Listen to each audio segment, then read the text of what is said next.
Good evening everyone. तो जैसा कि आप सभी को पता है, हम यहाँ पर ले रहे हैं ऑनलाइन क्लासेस। किस क्लास के लिए? तो वह है 9th क्लास के लिए। किस सब्जेक्ट की? तो वो है मैथ की। ठीक है, जिसमें हमने अपना जो है वो जो हमारा चैप्टर चल रहा था, 6th chapter lines and angles, उसको हमने कंप्लीट कर लिया था। उसके जितने भी बेसिक्स हैं वो हम पढ़ चुके हैं, और आज से हम शुरू करने वाले हैं आपके एग्जाम के लिए जो आपका रिवीजन है उसको। ठीक है, तो शुरू करते हैं 6.1 से। आपका जो चैप्टर है एनसीईआरटी का 6, उसको आज हम पढ़ेंगे। इसमें सारी वही चीजें होंगी जो हमने अभी तक बेसिक में पढ़ी थी। तो सबसे पहले अपना पहला क्वेश्चन शुरू करते हैं। पहला क्वेश्चन आप सभी के सामने कुछ इस तरह का है। आपको एक फिगर यहाँ पे दी गई है। तो कभी भी आपको अगर ऐसे क्वेश्चंस आते हैं एग्जाम में, तो आपने कैसे इनको सॉल्व करना होता है? सबसे पहले तो आपको वो चीजें लिखनी होती हैं जो चीजें आपको गिवन हो। ठीक है, तो सबसे पहले हम भी ऐसे ही यहाँ पर लिखेंगे कि क्या क्या चीजें गिवन है। उसका पता लगाने के लिए हमें पहले क्वेश्चन जो है वो पढ़ना पड़ेगा। तो चलिए पहले क्वेश्चन को पढ़ते हैं। इन फिगर 6.13, ये देखो यहाँ पे फिगर लिखी होती है 6.13। इसका मतलब है कि ये किसकी बात कर रहे हैं? तो इसकी बात कर रहे हैं। Lines A B and C D intersect at O. Two lines हैं, कौन कौन सी? पहली है आपकी ए बी और दूसरी है आपकी सी डी। ध्यान से क्वेश्चन को पहले हम पढ़ रहे हैं, सभी बच्चे ध्यान से सुनिए कि ये कह रहे हैं कि इस फिगर में क्या हो रहा है। दो लाइंस हैं ए बी नाम की और सी डी नाम की, जो इंटरसेक्ट हो रही है ओ पर।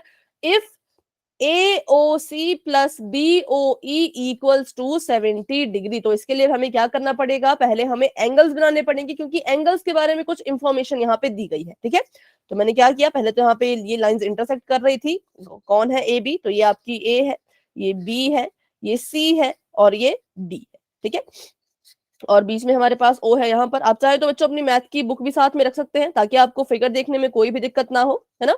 ये आपका है पॉइंट O, और यहां से एक लाइन जा रही है जो है E।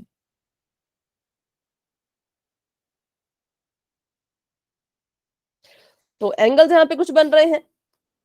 पहला एंगल कुछ यहाँ पे इस तरह का बनेगा, ग्रीन। दूसरा एंगल कुछ इस तरह का, येलो।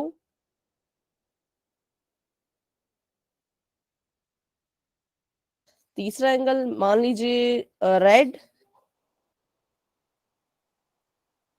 BOE हो गया। और यहाँ पे नीचे भी बहुत से एंगल्स बनेंगे, तो इनको ऐसे बना देते हैं। ठीक है, ऐसे करके ही अभी। चलो, तो अभी ये कह रहे हैं कि जो आपके एंगल AOC और BOE है, जब आप उनको जोड़ोगे तो 70 डिग्री आएगा। पहले तो मुझे ये बताइए, AOC किस कलर का एंगल है और BOE किस ग्रीन। कलर का? AOC है AOC ग्रीन कलर का है, ग्रीन, BOE रेड कलर का है। रेड। ठीक है, तो हमने क्योंकि नाम पढ़ना भी सीखे, तो आपको वो देखिए वो बेसिक आपका यहाँ पे काम आएगा कि एंगल्स के नेम कैसे रीड करने होते हैं। तो ये है हमारा AOC, ये है BOE। जब इनको जोड़ेंगे तो हमारे पास 70 डिग्रीज आएगा। उसके बाद ये कह रहे हैं कि जो BOD है, BOD किस कलर का है? वाइट। व्हाइट बोल दो, या फिर इसकी आउटलाइन जो है वो ब्लैक है। चलो इसको अगर मैं ब्लैक कर दूं तो BOD किस कलर का है? ब्लैक। ब्लैक। ठीक है, तो BOD एंगल मैंने यहाँ बना दिया है ताकि आपको कोई दिक्कत ना हो इनको पहचानने में, ब्लैक। तो इसकी वैल्यू दी गई है कि ये जो है वो 40 डिग्रीज है, ये 40 डिग्री है। और जब ग्रीन और रेड को जोड़ेंगे तो 70 डिग्री आएगा। आपको फाइंड करना है BOE। तो बताइए BOE कौन सा आपने बोला था? रेड वाला। तो मींस इसको हमने फाइंड करना है कि ये कितने डिग्रीज का है। और उसके बाद हमें ये फाइंड करना है COE। बताइए COE किस कलर का है? येलो। येलो। ठीक है, तो हमने यहाँ पे एंगल्स को कैसे कर दिया, कलर वाइज आपको समझा दिया कि ये एंगल्स यहाँ पर हैं। तो हमने अभी फाइंड करना है ये रेड वाला और एक येलो वाले का। येलो वाले को फाइंड नहीं करना, येलो वाले के रिफ्लेक्स को फाइंड करना है। कैसे उसको फाइंड करते हैं वो भी हम सीखेंगे। ठीक है, सबसे पहले यहाँ पे हम लिख देंगे जो जो चीजें हमें दी गई हैं। सबसे पहली चीज दी गई है हमें कि A B intersect CD at O. इसको लिखने की वैसे जरूरत नहीं है, अगर पैरेलल होता या कुछ होता तो आप लिख लेते। ठीक है, तो पहली चीज हमें यहाँ पे दी गई है कि एंगल AOC को जब ऐड करेंगे एंगल BOE में, तो हमारे पास जो है वो 70 डिग्री आएगा। ये दिया आपको नंबर 1। और नंबर 2 आपको कहा है कि जो आपका एंगल है BOD, वो जो है 40 डिग्रीज का है। ठीक है, ये आपको दिया है 40 डिग्रीज का है। और आपको कहा है टू फाइंड, फाइंड करने के लिए जो कहा है उसको ऐसे लिखते हैं हम, टू प्रूव या फिर टू फाइंड। तो फाइंड करने के लिए हमें यहाँ पे दिया गया है BOE and reflex of angle COE। तो चलिए बताइए कैसे इसको हम सॉल्व करेंगे। फिगर को ध्यान से देखिए और बताइए आपको इसमें क्या चीज ऐसी दिख रही है जिससे आप इसको सॉल्व कर सको।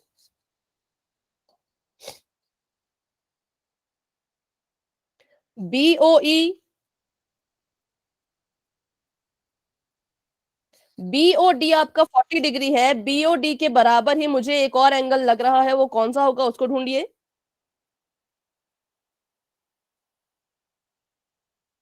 कोशिश कीजिए जो हमने अभी तक कंसेप्ट पढ़े थे उनको यहाँ पे अप्लाई करके आंसर देने की। AOC vertically opposite angle.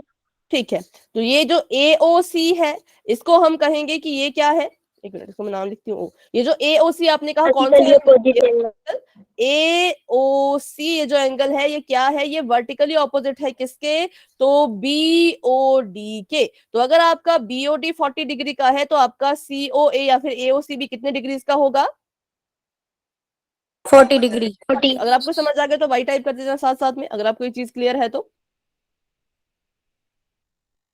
Yes ma'am. ठीक है, तो ये वर्टिकली ऑपोजिट एंगल थे, तो हमने यहां से इस बात का पता लगा लिया कि जो आपका BOD है उसके इक्वल है AOC। ठीक है, तो यहां से हमें पता लग गया कि angle AOC equal to 40 degree because vertically opposite angle. ठीक है, VOA मतलब वर्टिकली ऑपोजिट एंगल। अब अगर हमें AOC की वैल्यू मिल गई है तो क्या हम AOC की वैल्यू यहां पे डाल सकते हैं।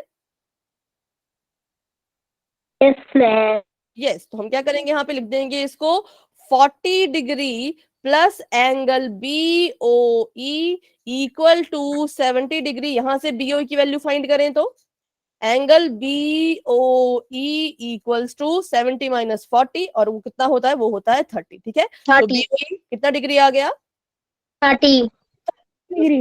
इसको फिगर कीजिए, BOE जो है वो कितना है 30। तो BOE, सॉरी मैंने गलत लिखा क्या, BOE ये, ठीक है ये वाला 30। तो अगर ये 30 है, BOE अगर 30 है और AOC अगर 40 डिग्रीज है, तो मुझे बताइए ये जो येलो वाला एंगल है ये कितने डिग्रीज का होगा। 110। 110। क्योंकि हमें यहाँ पे दिख रहा है कि ऐसा ही पूरा एंगल बन रहा है, ये तीनों एंगल मिलके जो है वो 180 डिग्री बना रहे हैं। ये तीनों एंगल मिलके कितना बना रहे हैं, 180 डिग्री बना रहे हैं। तो हमने क्या किया, 180 में से 70 को माइनस कर दिया।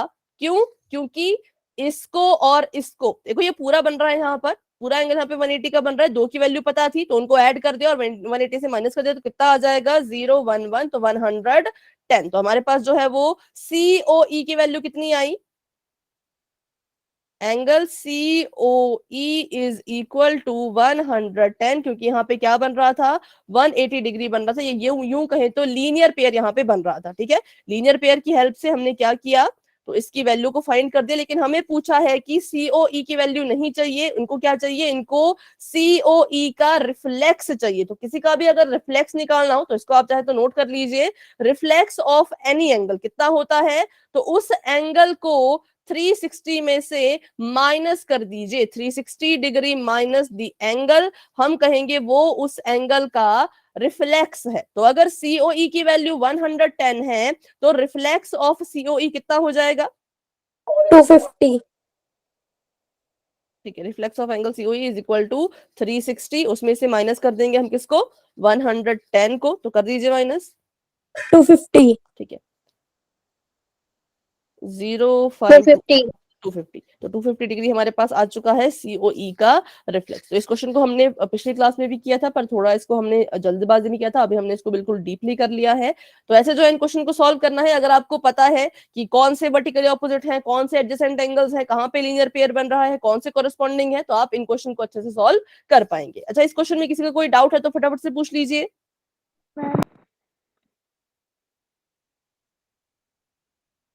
ठीक है, तो बढ़ते हैं आगे, नेक्स्ट क्वेश्चन देखते हैं। तो नेक्स्ट क्वेश्चन हमारे पास कुछ इस तरह का है कि in figure 6.14 lines X and Y, sorry X Y and M N, ठीक है। जो एक्स वाई लाइन आपकी जा रही है और जो एम एन लाइन है वो इंटरसेक्ट कर रही है ओ पर, if P O Y, angle P O Y जो है वो कितना है, ये आपका यहाँ पर बन रहा है एंगल पी ओ वाई, देखते हैं इसको ध्यान से, ठीक है। ये पी ओ वाई है, ये अगर 90 डिग्री का है और ratio of angle A B, जो आपके रेशो है एंगल ए और बी का वो है 2:3, तो फाइंड सी, सी को फाइंड करो। तो चलिए पहले इसको जूम करते हैं, अच्छे से समझते हैं क्या यहाँ पे दिया गया है और क्या यहाँ पे पूछा गया है।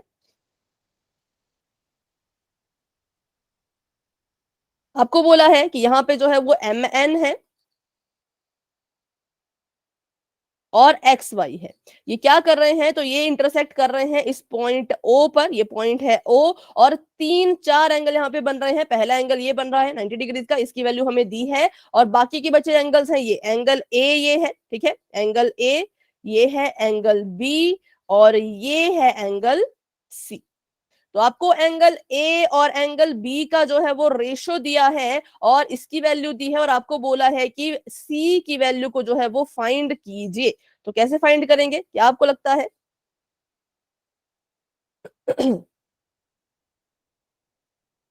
पहले तो सोचिए अपनी तरफ से और मुझे इसका आंसर बताइए कि आपकी नजर में इसको कैसे हम सॉल्व कर सकते हैं। ठीक है, हाँ, कुछ कह रहे हैं आप? फिर से भी बताना किसको।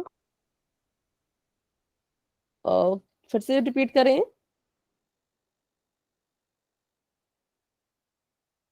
चलो इसको हम सॉल्व करते हैं पहले। तो अच्छा, फिगर सबने देख ली है, फिगर सभी को अगर समझ आ गई तो वाई टाइप कर दो। हाँ, कुछ कह रही हैं Nancy? Yes ma'am, ma'am BC straight line पे 180 डिग्री का एंगल बन गया उसका। ठीक है, उसके बी बाद प्लस एक्स वाई, और मैम ए बी, वो A plus B plus P O, P O Y 90 degree का है, हम्म, तो हमने इसको 180 डिग्री के इक्वल रख दिया। ठीक है। इसमें से पी ओ वाई माइनस कर देंगे। हाँ, लेकिन अभी इसमें ट्विस्ट है। ट्विस्ट क्या है कि ए बी का रेशो दिया गया है, ठीक है। तो चलिए इसको समझते हैं, बाकी जो आपने कहा बिल्कुल ठीक है, तरीका यही है, लेकिन थोड़ा सा इसमें ट्विस्ट है, उसको देखते हैं। सबसे पहली चीज यहाँ पे जो हमें गिवन है वो लिख लेंगे कि एक्स वाई और ये लाइन इंटरसेक्ट कर रही है ओ पर, और हमें जो दिया है वो हमें दिया है P O Y is equal to 90 degree and A ratio B is equal to 2:3, ठीक है। तो हमने बहुत पहले पढ़ा था, जब देखो हम कुछ पढ़ रहे थे, पता नहीं कौन सा चैप्टर था वो, जिसमें ऐसे रेशो वाली चीजें थी, साइड्स का रेशो, शायद वो था हीरोन्स फॉर्मूला।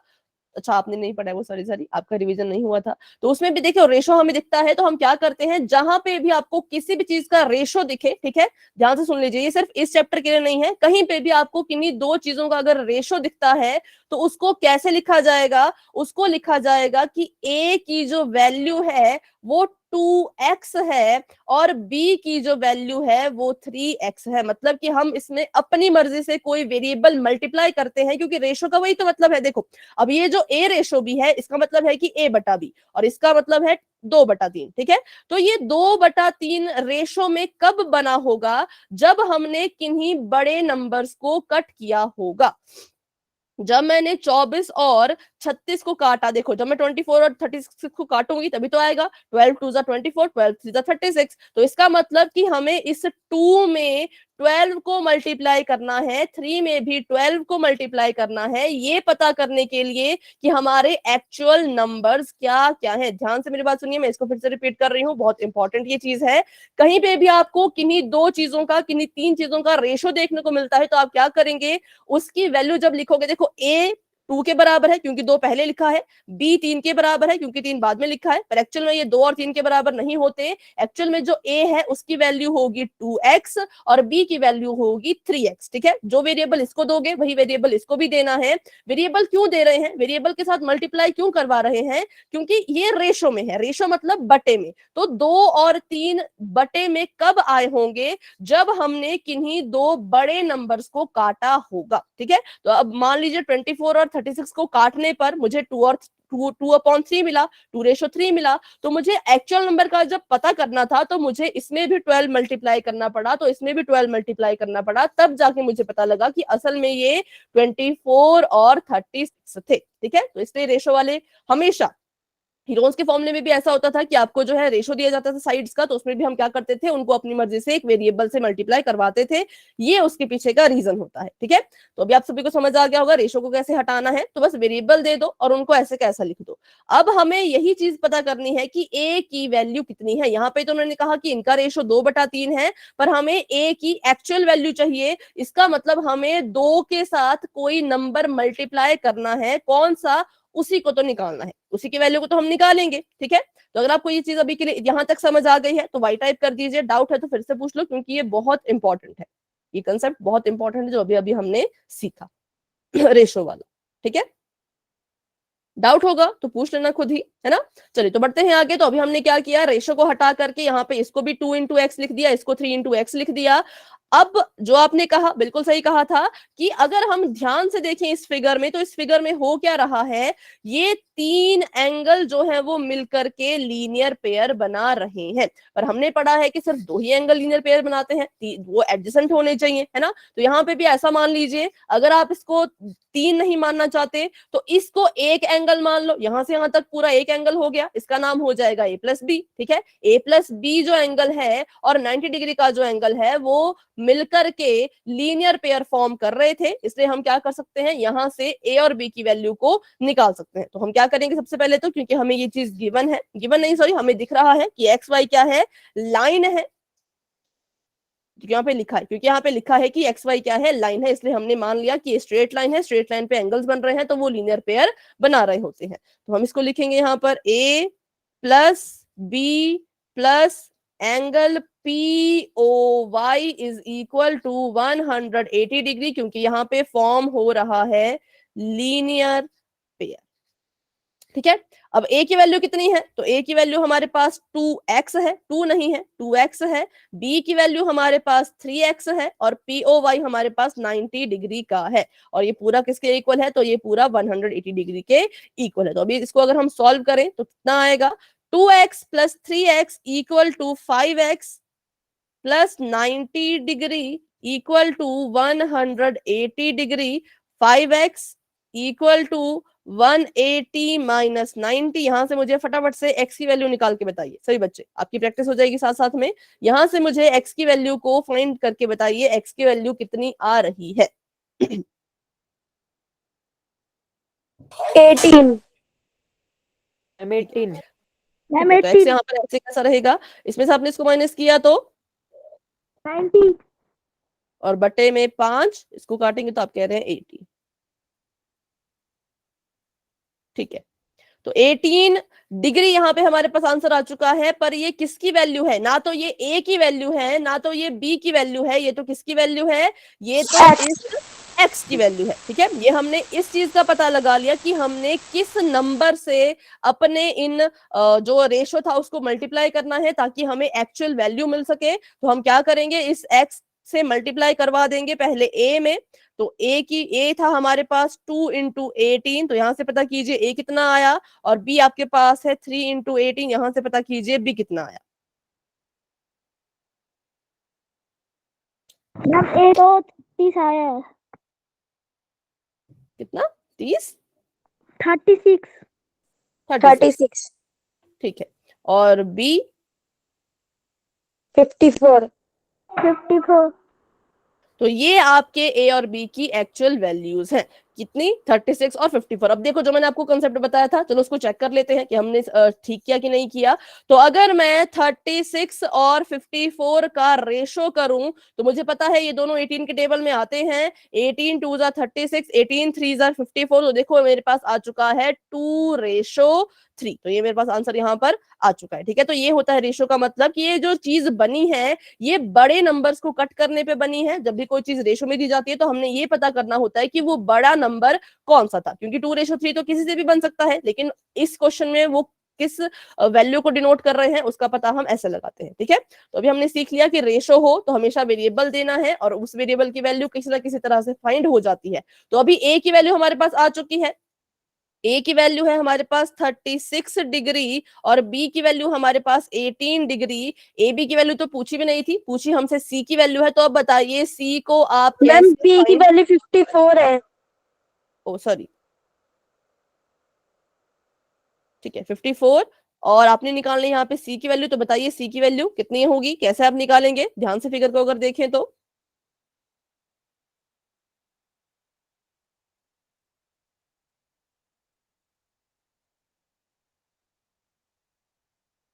किसकी हेल्प लेकर के आप सी की वैल्यू निकाल पाएंगे? मैम बी की। बी की।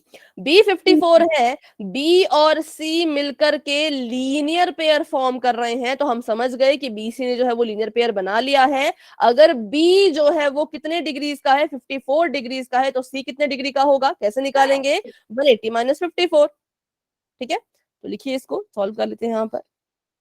ये था इसका पार्ट 1। पार्ट 2 की 126। Angle C plus angle B is equal to 180 degree, क्योंकि यहाँ पे बन रहा है लीनियर पेयर। और यहां से इसकी वैल्यू फाइंड करेंगे तो एंगल बी हमें पता है कितना है, एंगल सी हमने निकालना है, बी हमारे पास है 54 डिग्रीज।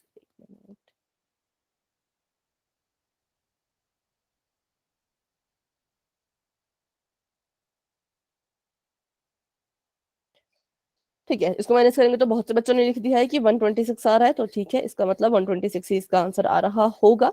तो इसको माइनस करके आ जाएगा 126, और हमने यहाँ पे सी की वैल्यू को निकाल लिया। लेकिन सी की वैल्यू को फाइंड करने से पहले हमें ए बी की वैल्यू निकालनी पड़ी, क्योंकि हमें दिख रहा था कि सी की वैल्यू अगर निकालनी है तो बी की वैल्यू तो चाहिए, और बी की वैल्यू अगर निकालनी है तो ए की वैल्यू भी चाहिए। तो इसलिए हम जो है इन क्वेश्चन में क्या होता है, कभी भी डायरेक्ट नहीं निकालते, हमेशा किन्हीं अदर अदर एंगल्स की हेल्प ले लेके अपने उस एंगल तक पहुंचते हैं जो हमसे पूछा गया हो, ठीक है। तो अगर आपको ये क्वेश्चन समझ आ चुका है तो आप बच्चों वाई टाइप कर सकते हैं। किसी भी पॉइंट पे कोई डाउट है तो पूछ लीजिए, क्योंकि पता नहीं फिर इस चैप्टर को हम आगे दोबारा रिवाइज करेंगे भी या नहीं, ठीक है। तो कोई भी डाउट होगा तो आपने अपने मन में नहीं रखना है, पूछ लेना है। बाद में तो फिर चाहे आप इसकी रिकॉर्डिंग देख लेना फिर से, है ना, तो भी आपके डाउट क्लियर हो जाएंगे। लेकिन अगर अभी कोई डाउट है तो पूछ लेना है, ठीक है। तो बढ़ते हैं आगे, करते हैं अपना नेक्स्ट क्वेश्चन। कोई अगर कोई इसे नोट कर रहा है तो आप बता सकते हैं, ठीक है। तो बढ़ते हैं आगे थर्ड क्वेश्चन की तरफ। थर्ड क्वेश्चन आप सभी के सामने कुछ इस तरह का है कि एक फिगर यहाँ पे दी गई है। इस फिगर में क्या है, तो इस फिगर में जो है एक ट्रायंगल सा बन रहा है, और आपको बस एक ही चीज दी गई है और एक ही चीज पूछी गई है। आपको कहा है कि एंगल पी क्यू आर जो है वो पी आर क्यू के बराबर है, तो प्रूव करो P Q S P R T के बराबर होगा। तो उसके लिए पहले एंगल्स देखने पड़ेंगे, तो पहले ड्रॉ कर लेते हैं एक अपना ट्रायंगल। ये एक ट्रायंगल सा यहाँ पे बन रहा था, ठीक है। इसका नाम यहां लिख लेते हैं, इसका नाम है P S Q R T. और आपको दिख रहा होगा तो यहाँ पे देखिए इन्होंने भी ऐसे एरोज लगाए हैं। ये एरो क्या शो करते हैं कि ये जो है वो लाइन है, ठीक है। अब आपको यहाँ पे जो एंगल्स बन रहे हैं, एक तो यहाँ बन रहा है, एक यहाँ बन रहा है, दो एंगल्स यहाँ पे बन रहे हैं। आपको कहा है कि जो एंगल पी क्यू आर है वो इक्वल है एंगल पी आर क्यू के।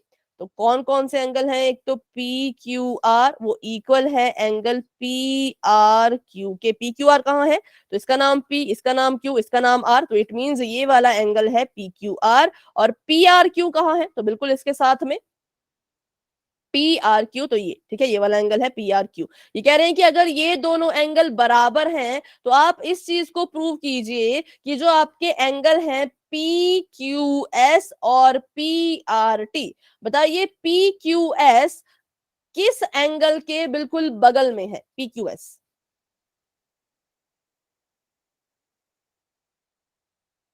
P Q R. ठीक है, to prove P Q S is equal to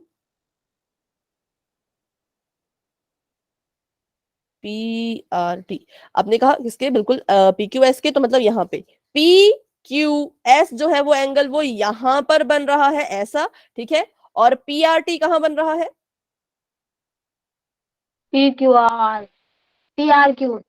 P R Q के बगल में पी आर टी, ये बाहर की तरफ को, ठीक है। तो एंगल देखिए, एंगल हमें अच्छे से बच्चों आने चाहिए पढ़ना, इसके लिए हमने वो सब कुछ सीख लिया। तो अगर आपको एंगल पढ़ने में भी कोई दिक्कत है तो पूछ लीजिए। अगर आपको समझ आ गया पी आर टी एंगल और पी क्यू एस एंगल तो आप पूछ सकते हैं, सॉरी वाई टाइप कर सकते हैं, कोई डाउट है तो पूछ सकते हैं।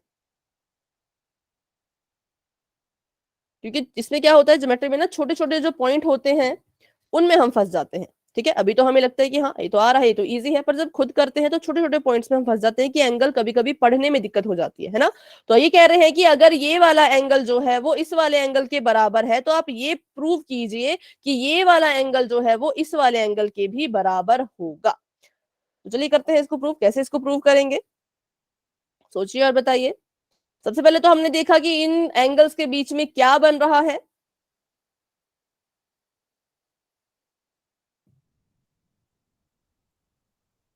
अगर मैं बात करूं इस वाले और इस वाले एंगल की, तो ये आपस में क्या फॉर्म कर रहे हैं, लीनियर लीनियर पेयर। तो हम लिख सकते हैं angle P Q R plus angle P Q S is equal to 180 degree, ठीक है।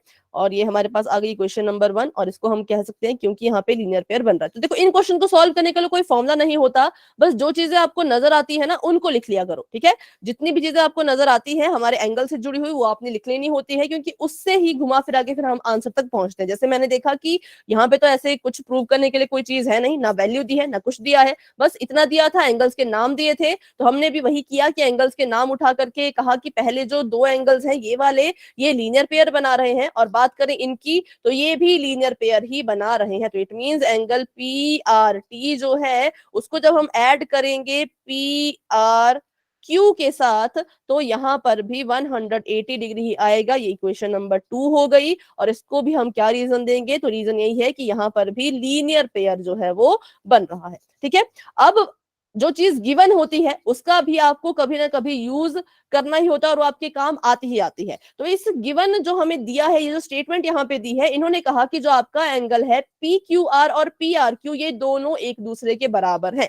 लेकिन उससे पहले मुझे ये बताइए कि अगर यहां से यहां तक की ये पूरी चीज 180 है और यहां से यहां तक की भी पूरी चीज अगर 180 के बराबर है, तो अगर ये चीज इसके इक्वल, ये चीज इसके इक्वल, तो क्या ये दोनों खुद आपस में इक्वल नहीं होंगे या मैम होंगे? होंगे होंगे ठीक है, जैसे कि अभी एक मैं आपको एग्जांपल देती हूं। अगर मैं लिखूं a equal to B, c equal to B, अगर a भी b के बराबर है, c भी b के बराबर है, तो क्या a और c आपस में इक्वल नहीं होंगे?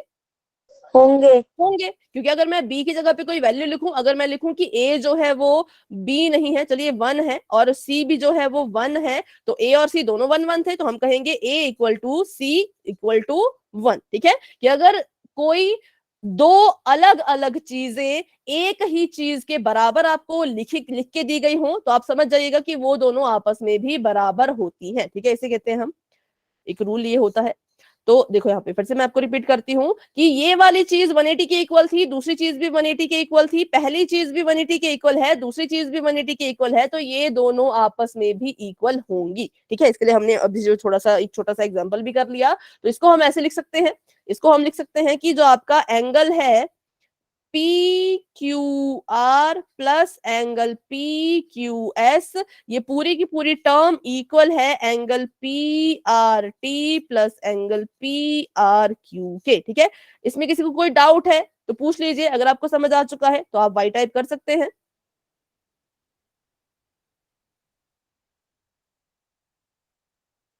ठीक है, ये दोनों 180 के इक्वल थे, तो हमने कहा कि ये दोनों एक दूसरे के इक्वल भी होंगे। अब हम करते हैं अपने जो हमें क्वेश्चन में इंफॉर्मेशन दी गई थी उसको यूज, कि आपका जो एंगल है पी क्यू आर वो बराबर है पी आर क्यू के, ठीक है। जो आपका एंगल है पी क्यू आर वो बराबर है पी आर क्यू के। तो उसको कैसे यूज करेंगे देखते हैं, यही है ना यहाँ पर P Q R P R Q, ठीक है। तो मैंने यहां पर लिखा कि जो आपका एंगल पी क्यू आर है वो पी आर क्यू के बराबर है, तो क्या मैं पी क्यू आर की जगह पे पी आर क्यू या फिर पी आर क्यू की जगह पे पी क्यू आर लिख सकती हूँ? Yes ma'am. Yes ma'am.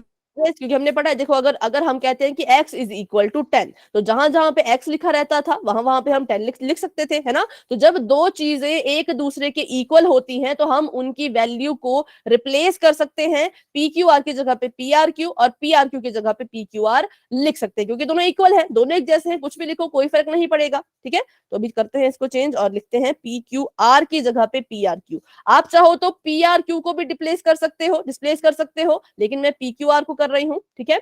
तो मैं क्या कर रही हूँ, जहां जहां पे पी क्यू आर है वहां वहां पे पी आर क्यू मैं लिखूंगी। तो यहाँ पे पी क्यू आर था तो मैंने लिख दिया P R Q plus angle P Q S equal to P R T plus angle P R Q.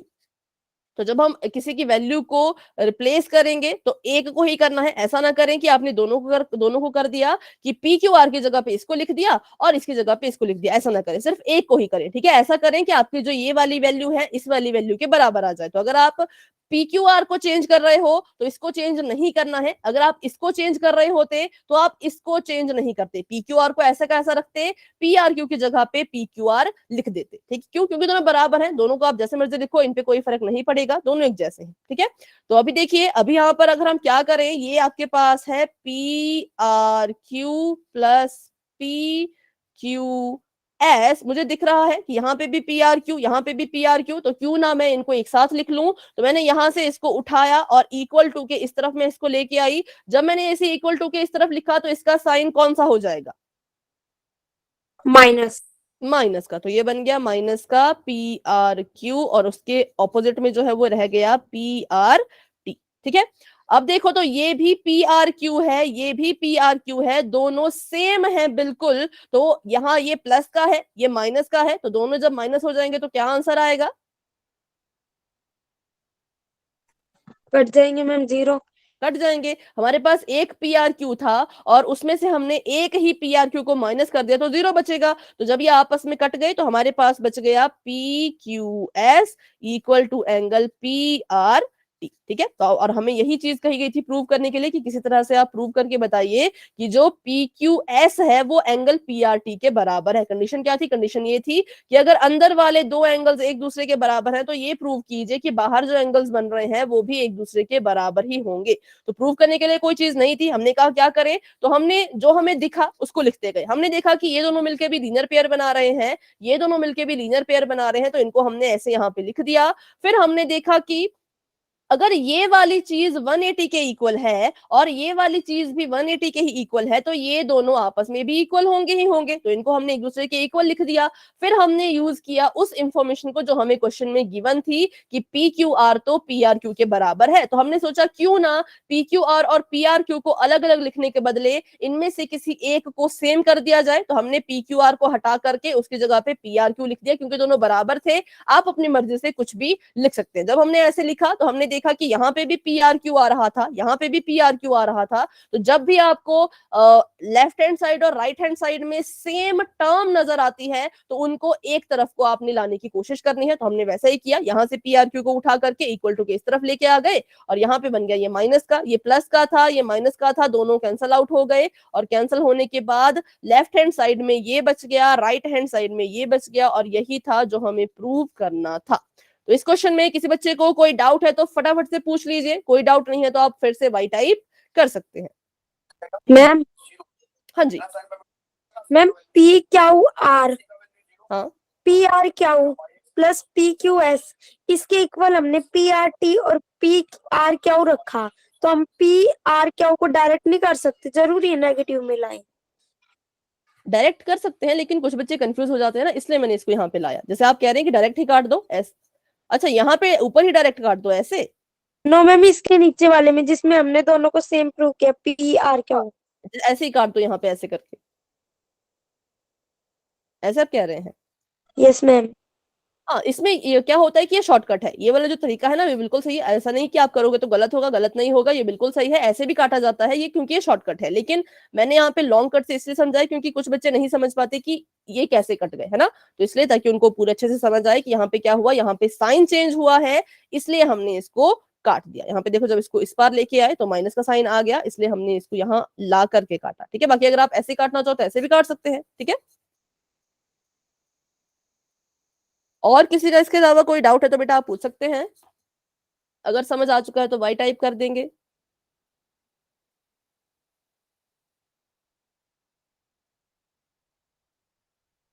Yes ma'am.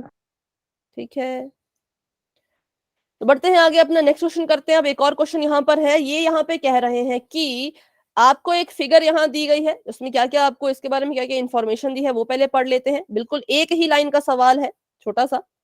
तो in figure 6.16 if x plus y is equal to w plus z then prove that AOB is a line। अब देखिए अभी तक हमें ऐसा कहा जा रहा था कि AOB एक लाइन है, प्रूव करो कि ये एंगल एक दूसरे के ऐसे ऐसे। अब हमें ये उल्टा कर दिया कि एंगल दे के रखे हैं और हमें ये पूछा गया है कि अब प्रूव करो कि AOB एक लाइन है। तो पहले तो उसको अच्छे से ड्रॉ कर लेते हैं, थोड़ा फीका ये दिख रहा है। तो एक लाइन जा रही है, ये इसका नाम है AOB। हमें दिख रहा है कि ये बिल्कुल स्ट्रेट लाइन है, पर फिर भी ये कह रहे हैं कि प्रूव करके दिखाइए ये एक लाइन है। ठीक है, और बात करते हैं इसके बाद क्या क्या बन रहा है। तो एक लाइन यहां से जा रही है ऊपर की तरफ को, और एक लाइन यहां से आ रही है नीचे की तरफ को, और कुछ एंगल्स यहाँ पे बन रहे हैं तो उनको भी बना देते हैं। ये एंगल बन रहा है यहां से यहां तक का, इसका नाम है y। ये एंगल बन रहा है यहां से यहां तक का, इसका नाम है x। ये एंगल बन रहा है यहां से यहां तक, इसका नाम है w। और ये एंगल बन रहा है यहां से यहां तक, इसका नाम है z। और इनके नाम लिख लेते हैं, ये है आपका c, ये है b, ये है a, ये है d, और ये जो बीच में है इसका नाम है O। ठीक है, पॉइंट O, ये वाला पॉइंट। तो ये कह रहे हैं कि अगर x प्लस वाई, कहां पे है x प्लस वाई आपका ये रहा, और w प्लस z आपका ये रहा, अगर ये बराबर हैं तो आप प्रूव करिए कि AOB एक लाइन है। अब बताइए, कब हम किसी लाइन को लाइन मानते थे, क्या उसमें खासियत होती है जब हम उसको मानते हैं कि वो एक लाइन है? जब दोनों साइड एरो। हाँ, एरो तो चलो वो, पर यहाँ पर हम उस रीजन को नहीं लिख पाएंगे, है ना, क्योंकि एरो तो चलिए आपने ठीक कहा कि हाँ एरो से हम देख के बताते हैं कि ये लाइन है। तो अभी यहाँ पे जो रीजन है वो ये है कि आप एक बात ध्यान दीजिए। अच्छा, कौन कौन अभी ऐसा कह रहा है या कहेगा कि यहाँ पे इनका लीनियर पेयर बन रहा है? यस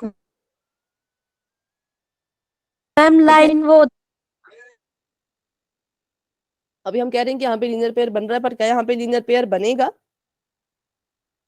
सोचिए और बताइए। वाई और एक्स का बनेगा, डब्ल्यू और जेड का। ठीक है, एक मिनट,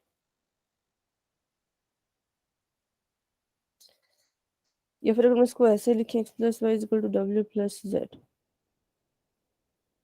नहीं, ठीक है, ट्राई करते हैं।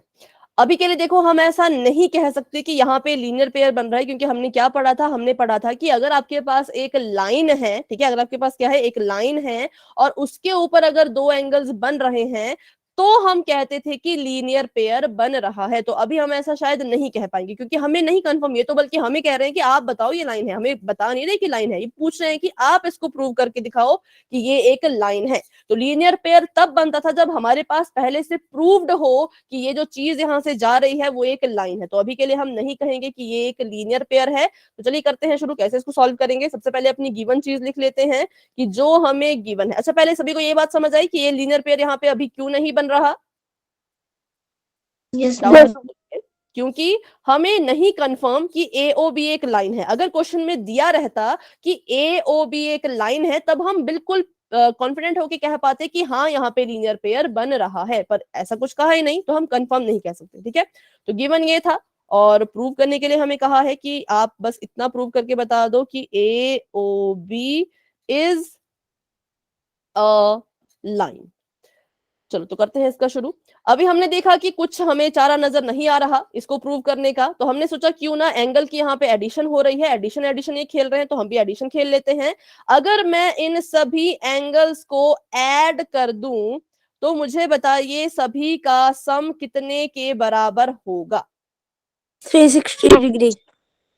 360। ठीक है, क्योंकि हमें पता है, यहाँ पर देखो, हमें ये तो नहीं कंफर्म कि ये 180 180 बन रहे होंगे, पर हमें ये जरूर कंफर्म है कि जब ये चारों एंगल्स आपस में मिल जाएंगे ऐसे, तो एक सर्कल कंप्लीट हो जाएगा, और जहां पे सर्कल कंप्लीट हो गया वो कितने डिग्री का एंगल होता है?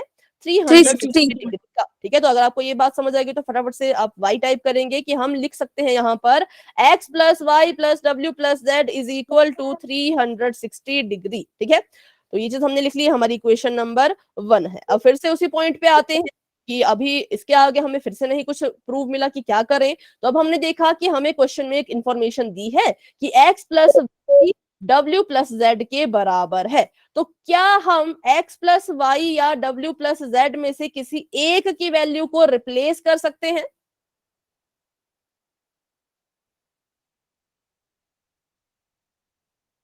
यस और नो? कर सकते हैं, क्योंकि हमें अभी ये पूरा सेट, अभी हमें सिंगल नहीं कहा, अब ये कह रहे हैं कि x प्लस वाई पूरा का पूरा w प्लस जेड के बराबर है और w प्लस जेड पूरा का पूरा जो है वो x प्लस वाई के बराबर है। तो मैंने सोचा क्यों ना x प्लस वाई को x प्लस वाई ही रहने देते हैं और इस w प्लस जेड की जगह को रिप्लेस करके इसकी जगह पे भी x प्लस वाई लिख लेते हैं, क्योंकि ये पूरा इक्वल है इस पूरे के। तो हमने क्या किया, यहाँ पे w प्लस जेड को हटा दिया, इसकी जरूरत नहीं है, इसकी जगह पे भी हमने क्या लिख दिया, x प्लस वाई। क्यों? क्योंकि ये चीज हमें क्वेश्चन में दी गई थी, हम अपनी मर्जी से कुछ नहीं कर रहे, जो क्वेश्चन में दिया था उसी को फॉलो कर रहे हैं। ठीक है, तो यहाँ पर आ गया 360 डिग्री। अब इसको क्या हम x प्लस वाई यहां पर एक बार, यहां पर भी एक बार, तो क्या हम इसको ऐसे लिख सकते हैं 2x plus Y? Yes ma'am. 2 बार है, या नहीं लिखना इसको तो ऐसे लिख लो, थोड़ा थोड़ा सा गलत मैंने लिख लिया, थोड़ा इसमें शॉर्टकट मैंने लगा लिया, लॉन्ग कट चलते हैं। x में x को ऐड करेंगे तो 2x आएगा, y में y को ऐड करेंगे तो 2y आएगा और इक्वल टू आ जाएगा वो 360 डिग्री। ये बात सभी को समझ आई? 2x थे, x को x में जोड़ा तो 2x आता है, हमने पढ़ा है अपने पोलिनोमियल चैप्टर में, और y में y को ऐड करेंगे तो 2y आता है। अब देखिए, अब फिर हमने कॉमन, आप कुछ कह रहे हैं विनय?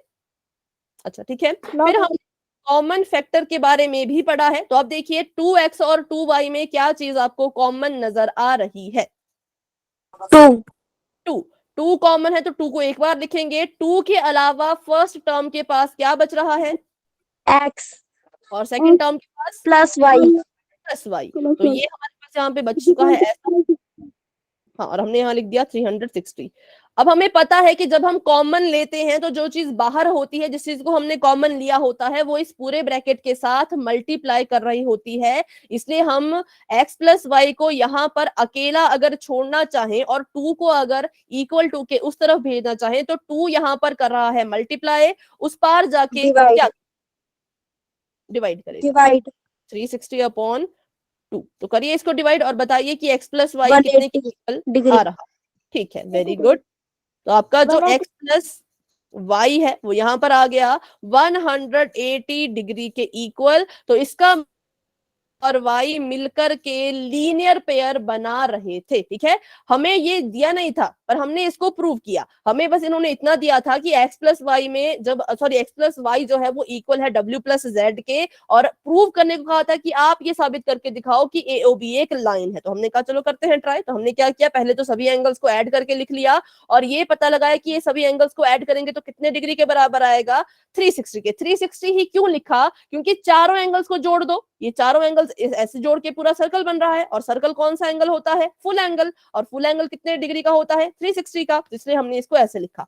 फिर हमने इस इंफॉर्मेशन को यूज किया कि अगर x plus Y W plus Z के इक्वल है तो w प्लस जेड को अभी के लिए लिखना रहने देते हैं, इसकी जगह पे भी x प्लस वाई ही लिख लेते हैं, क्या पता क्वेश्चन सॉल्व हो जाए, है ना। तो जब हमने ऐसा किया तो हमने देखा कि x x 2 बार था, इसको ऐड करके लिख दिया 2x, y y 2 बार था, इसको ऐड करके लिख दिया 2y, और इसमें जब कॉमन लिया तो 2 बाहर कॉमन आ गया, अंदर बच गया x प्लस वाई, और x प्लस वाई को जब अकेला छोड़ा तो 2 उस तरफ जाके कर गया डिवाइड, और डिवाइड होने पर यहाँ पर आ गया खुद ब खुद 180 डिग्री। तो अगर ये x और y मिलकर के लीनियर पेयर बना रहे हैं तो इट मींस AOB क्या है? एक लाइन लाइन है, क्योंकि एक जब आपके दो एडजेसेंट एंगल्स सेम लाइन के ऊपर बनते हैं तभी वो 180 डिग्री के होते हैं, तभी वो क्या करते हैं, तभी वो लीनियर पेयर फॉर्म करते हैं। तो यहां से हमने प्रूव कर दिया कि हाँ AOB एक लाइन थी। अब अगर बात करें कि अगर आपने x प्लस वाई की जगह पे, सॉरी आपने अभी w प्लस जेड की जगह पे x प्लस वाई लिखा है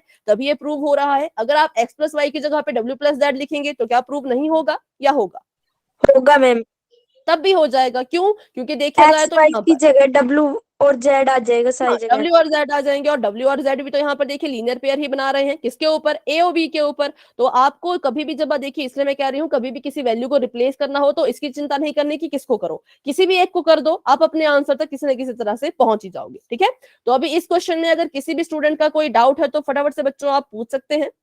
अगर कोई डाउट नहीं है तो आप वाई टाइप कर सकते हैं।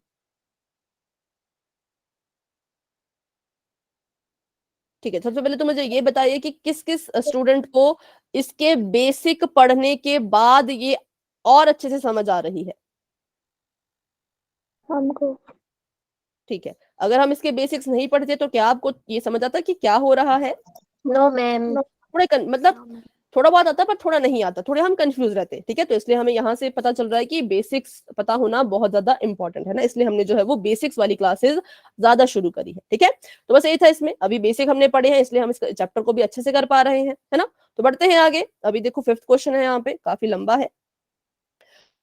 एक आपको फिगर दी गई है, जिस कौन सी 6.17, तो इसका मतलब ये वाली जो फिगर है वो आपके इस क्वेश्चन की है। सिक्स क्वेश्चन में कुछ नहीं लिखा था, किसी फिगर के बारे में नहीं लिखा था, तो मतलब सिक्स क्वेश्चन की फिगर ही नहीं है, ये हमें खुद बनानी पड़ेगी। ठीक है, तो फिफ्थ की फिगर है ये, तो देखते हैं इसके बारे में क्या पूछ रहे हैं। सबसे पहले जान लेते हैं क्या इसके बारे में इंफॉर्मेशन दी गई है। ये कह रहे हैं कि फिगर 6.17 में POQ इज अ लाइन। तो देखो यहाँ पे हमें ये कह रहे हैं, हमसे पूछ नहीं रहे, हमें कह रहे हैं कि POQ एक लाइन है। ठीक है, तो हमने कहा ठीक है POQ एक लाइन है, मान लिया। उसके बाद ray OR is perpendicular to line PQ। और देखिए यहाँ पे एक वर्ड आया है रे, और रे के बारे में भी हम पढ़ चुके हैं, जो कैसी होती है, जो एक पॉइंट से स्टार्ट तो हो जाती है लेकिन उसके बाद कहां तक जाती है? इन्फिनिटी। तो इसलिए यहाँ पे सिर्फ एक ही एरो है। ठीक है, इस पॉइंट से ये शुरू हुई और कहां तक गई, तो यहाँ से आगे को जो गई मतलब इन्फिनिटी तक ये जा रही है। तो एक रे है, उसका नाम है OR। OR is perpendicular to line PQ। हमने पढ़ा है परपेंडिकुलर लाइंस के बारे में, क्या होती है परपेंडिकुलर लाइंस? जो कितने डिग्री का एंगल बना रही हो? 90 डिग्री का। तो इन्होंने कहा कि जो रे OR है वो परपेंडिकुलर है PQ के ऊपर, तो ये जो OR रे जा रही है ये साथ ही में यहाँ पे 90 डिग्री का एंगल भी बनाती हुई जा रही होगी। ठीक है, क्योंकि ये परपेंडिकुलर है। फिर ये कह रहे हैं कि एक और यहाँ पे रे है, उसका नाम है OS। OS is another ray lying between rays OP and OR। अच्छा ठीक है, तो ये कह रहे हैं कि OS भी एक रे है जो कि लाई कर रही है किस किस के बीच में, तो OP और POQ, ओ सॉरी OP और OR, OP और OR। तो एक तरफ से ये कह रहे हैं कि POQ एक लाइन भी है और OP एक रे भी है, तो इसमें तो उतना कंफ्यूजन नहीं होगा, इसके लिए शायद अभी हमें जरूरत भी ना पड़े। तो बात करते हैं क्या पूछ रहे हैं ये, तो बड़ा ही अजीब सा क्वेश्चन पूछ रहे हैं। ये पूछ रहे हैं कि आप ये प्रूव करके बताइए कि जो आपका एंगल है ROS, कहां पर है वो ROS, ये वाला, ये इक्वल है हाफ ऑफ QOS और माइनस POS। अब ढूंढना पड़ेगा कहां पर है ये QOS। हाफ ऑफ QOS मतलब ये पूरा। ठीक है, नाम कैसे पढ़ने एंगल्स के वो ध्यान से देखिए, यहां से यहां तक पूरा। जब इन्होंने कहा QOS तो समझ जाइएगा कि Q ये वाली लाइन और QS ये वाली लाइन, इन दोनों को टच करते हुए जो एंगल बन रहा है उसको आप कहेंगे एंगल QOS। तो इसको थोड़ा मिटा देती हूँ, थोड़ा इसको नीचे कर लेते हैं डाउन। ब्लैक वाला एंगल है SOR और जो आपका ग्रीन वाला एंगल बन रहा है वो है OQS। आपने प्रूव करना है कि जो ब्लैक वाला एंगल है ये हाफ है किसके? OQOS माइनस POS की। तो बताइए POS कहाँ है? POS ma'am angle left hand. Left में, ठीक है, ये वाला। तो ये बहुत ही अजीब से यहाँ पे क्वेश्चन पूछा गया है, तो चलिए देखते हैं इसको कैसे हम सॉल्व करेंगे। सबसे पहले तो लिख लेते हैं जो भी इसके बारे में चीजें दी गई है। हमें दिया गया है कि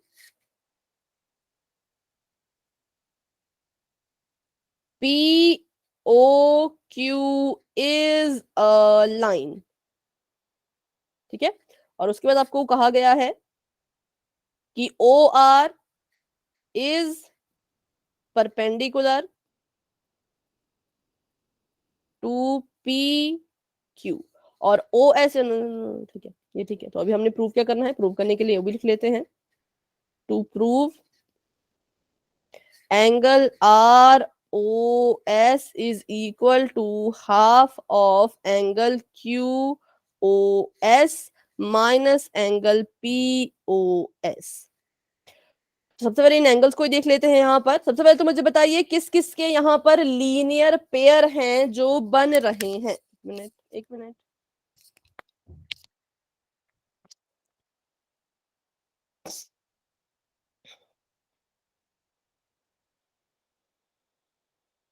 लीनियर पेयर कौन कौन से एंगल फॉर्म कर रहे हैं? Q S P O S. ठीक है, एक minute. Q S P O S,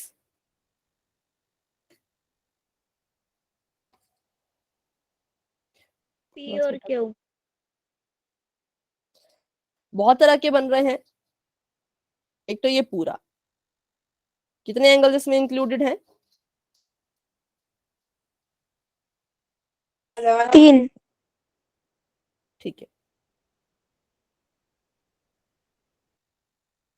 R O S is equal to R O P, R O S, R O P minus P O S. तो सबसे पहले ये कह रहे हैं कि यहां से प्रूव करते हुए भी आप जा सकते हो। देखो कभी भी आपको अगर ऐसे क्वेश्चन आते हैं जिसमें आपको लेफ्ट हैंड साइड और राइट हैंड साइड के बारे में दिया गया हो, तो आप क्या करो, कोई एक साइड उठा लो और उसको सॉल्व करो, ठीक है। जैसे मान लीजिए अगर हम अभी इसको सॉल्व करते हैं जिसका नाम है half of angle Q O S minus angle P O S को, इसको अगर हम सॉल्व करेंगे तो इसको सॉल्व इस तरह से करना है कि हमारे पास जो आंसर आए वो आर ओ एस के बराबर आए, ठीक है। इसको सॉल्व करने के लिए तो हमें पहले एंगल देखने पड़ेंगे, क्यू ओ एस कहाँ है। तो देखिए बहुत टफ काम होता है वैसे एंगल देखना। Q O S, Q O S को हम लिख सकते हैं क्यू ओ, नहीं, R O S plus R O Q, ठीक है। किस किस को ये समझ आया कि क्यू ओ एस जो आपका एंगल है ये वाला, इसको हम लिख सकते हैं आर ओ एस प्लस किसके, R O Q. R O Q, और माइनस का साइन है। और इसी तरह से बताइए पीओ एस को कैसे लिख सकते हैं? नहीं लिख सकते किसी भी तरह से, तो ये पीओ एस ऐसे कैसे रहेगा, इससे तो कोई फर्क ही नहीं पड़ा। तो इसका मतलब हम क्या करेंगे, इस तरफ से इस तरफ को नहीं आएंगे, आर ओ एस से उस तरफ को चलते हैं, ठीक है। तो अगर मैं आर ओ एस को लेती हूं यहां पर, तो हमें पता है कि हम एंगल आर ओ एस को लिख सकते हैं angle R O P minus P O S. देखिए जो आपका एंगल है आर ओ एस कहां पर है, उसको हम कैसे लिख सकते हैं, आर ओ एस, इसको हम लिखेंगे आर ओ पी, मतलब कि ये पूरा वाला एंगल, और इस एंगल में से जब इसको माइनस कर दोगे तो हमारे पास आ जाएगा आर ओ एस। तो अगर आपको ये समझ आया तो वाई टाइप कर दीजिए फटाफट से, डाउट है तो पूछ लीजिए, क्योंकि थोड़ा सा लंबा क्वेश्चन जा सकता है ये, तो कोई डाउट होगा तो आपने पूछ लेना है साथ साथ में। रिपीट कर दो। ठीक है, देखो हमने कहा कि हम क्या करेंगे, हम जो है वो अपनी लेफ्ट हैंड साइड से राइट हैंड साइड वाले जब हमें क्वेश्चन आते हैं तो हम क्या करते हैं, एक साइड को सॉल्व करने की कोशिश करते हैं और इसके पता लगाने की कोशिश करते हैं कि क्या पता हम इसकी मदद से दूसरी साइड तक अपने क्वेश्चन को प्रूव कर पाए, ठीक है। तो हमने देखा कि आर ओ एस को अगर मैं इसको उठाऊं यहां से और इसको मैं किसके इक्वल लिखना चाहूं, एंगल्स के नाम, एंगल्स के अकॉर्डिंग लिखना चाहूं, तो कैसे इसको मैं लिख पाऊंगी कि जो मेरा आर ओ एस है वो इस पूरे एंगल में से जब हमने इस छोटे वाले एंगल को माइनस किया तो हमारे पास इतना ब्लैक वाला हिस्सा बचा, तो इसको हम लिख सकते हैं ROP minus POS। ROP minus POS, जब इस बड़े एंगल में से इतने को माइनस कर दिया, इस बड़े वाले में से इसको माइनस कर दिया, तो हमारे पास छोटा वाला हिस्सा बचा। ठीक है, तो इसलिए मैंने इसको ऐसे लिख दिया है। अब बात करते हैं आगे, तो आगे इसको हम कैसे सॉल्व करेंगे। और अगर ROS को हम एक और तरह से लिखना चाहें तो angle ROS is equal to angle QOS minus angle QOR। QOS, अब ढूंढिए QOS कहाँ है। QOS ये वाला एंगल, इसमें से जब इसको माइनस करोगे तो आपके पास फिर से कितना हिस्सा बचेगा, तो इतना हिस्सा बचेगा। ठीक है, तो इसमें आपको एंगल की माइनस अच्छे से आनी चाहिए, पर कोई बात नहीं, इसको हम नेक्स्ट क्लास में भी दोबारा से रिवाइज कर सकते हैं। ठीक है, अभी भी इसको कर लेते हैं फटाफट से। तो ROS को हमने जो है वो दो तरह से लिखा। ठीक है, एक हमने लिखा इसको ROP माइनस POS के रूप में, और दूसरे हमने इसको लिखा QOS और QOR के रूप में। अब इसको हम नाम दे देंगे इक्वेशन नंबर 1 और इक्वेशन नंबर 2 का। अब अगर हम इनको ऐड कर दें तो अगर इनको, तो यहां आ जाएगा ROS plus angle ROS equal to ROP minus POS एक ब्रैकेट में, और इनको क्योंकि ऐड करना है तो जो दूसरा वाला है वो दूसरे ब्रैकेट में, QOS माइनस एंगल QOR। चलिए, तो इसको लिखते हैं फिर से।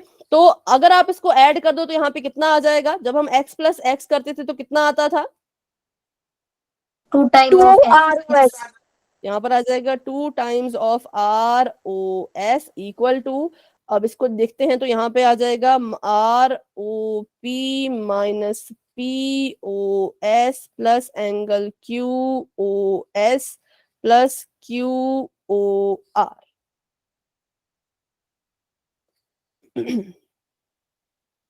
तो अब देखिए, इनको जोड़ने पे या घटाने पे क्या कोई एंगल बन रहा है। अगर हम देखें तो हमें इसको मैम किसके बराबर प्रूव करना है, QOS और POS के। हाँ, मैम ये QOR के सामने माइनस का साइन आएगा प्लस का। QOR के सामने माइनस का,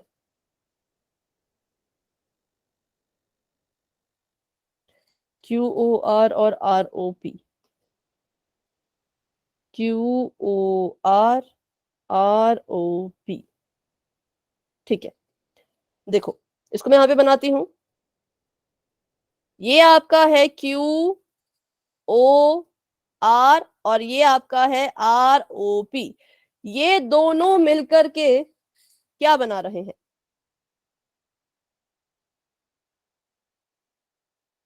क्योंकि हमें पता है कि ये वाला जो साइड है वो 90 डिग्री का है, और हमें पता है कि POR एक लाइन है। तो अगर ये 90 डिग्री और ये लाइन है तो ये कितने डिग्री का होगा, यहाँ पर 90 डिग्री। 90 डिग्री का। तो हमने देख लिया कि दोनों जो है वो लीनियर पेयर बना रहे थे, दोनों 90 डिग्री के, तो यहाँ पे हम उसकी वैल्यू को लिख सकते हैं। तो मैंने यहाँ पे लिख दिया 2ROS इक्वल टू, यहाँ पे इसको अगर मैं लिख दूं तो यहाँ पे आ जाएगा 90 डिग्री।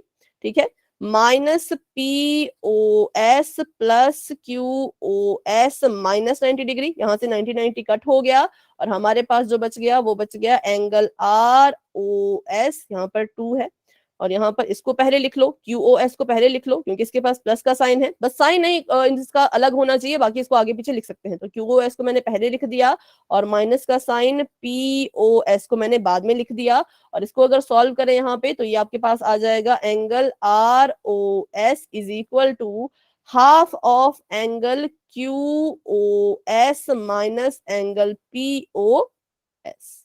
ठीक है, तो ये था इसमें हमने किया क्या, पहले देख लो हमने इसमें किया क्या। बाकी करने को तो हम इसको नेक्स्ट क्लास में भी करेंगे क्योंकि मुझे पता है आपको कभी कुछ समझ नहीं आया है। ठीक है, तो बस ये था कि अगर इसको हम उठाएंगे, सॉरी लेफ्ट हैंड साइड को अगर हम उठाएंगे तो हमने जो है वो प्रूव करना है कि राइट हैंड साइड के बराबर आ रही है। ठीक है, इसको सॉल्व करके, इस वाली चीज को सॉल्व करके इसके इक्वल प्रूव कर दो, या फिर क्या करो, इस वाली चीज को सॉल्व करके इसके इक्वल प्रूव कर दो। तो अभी हमने क्या किया इस क्लास में, इसको सॉल्व करके इसके इक्वल प्रूव किया है। नेक्स्ट क्लास में हम इसको यूज करते हुए यहाँ तक पहुंचेंगे। ठीक है, तो अभी मैम इसको यहीं तक आएगा, रखते हैं। ज्यादातर समझ, हाँ जी बेटा। मैम ज्यादातर समझ में आ गया। हाँ, पर पूरा अच्छे से आना चाहिए ना, क्या पता पेपर में ही क्वेश्चन आ जाए, तो इसलिए इसको हम दूसरी तरह से भी करेंगे। ठीक है, तो चलिए अभी आज की क्लास को यहीं तक रखते हैं। इस क्वेश्चन के अलावा किसी और क्वेश्चन में किसी का कोई डाउट है तो जरूर आप पूछें मुझसे, क्लास में बने रहें। लेकिन अगर कोई डाउट नहीं है तो आप क्लास को लेफ्ट कर सकते हैं। Good night and bye bye, मिलते हैं अपनी अगली क्लास में, और अभी हम अपना रिवीजन ही कंटिन्यू करेंगे।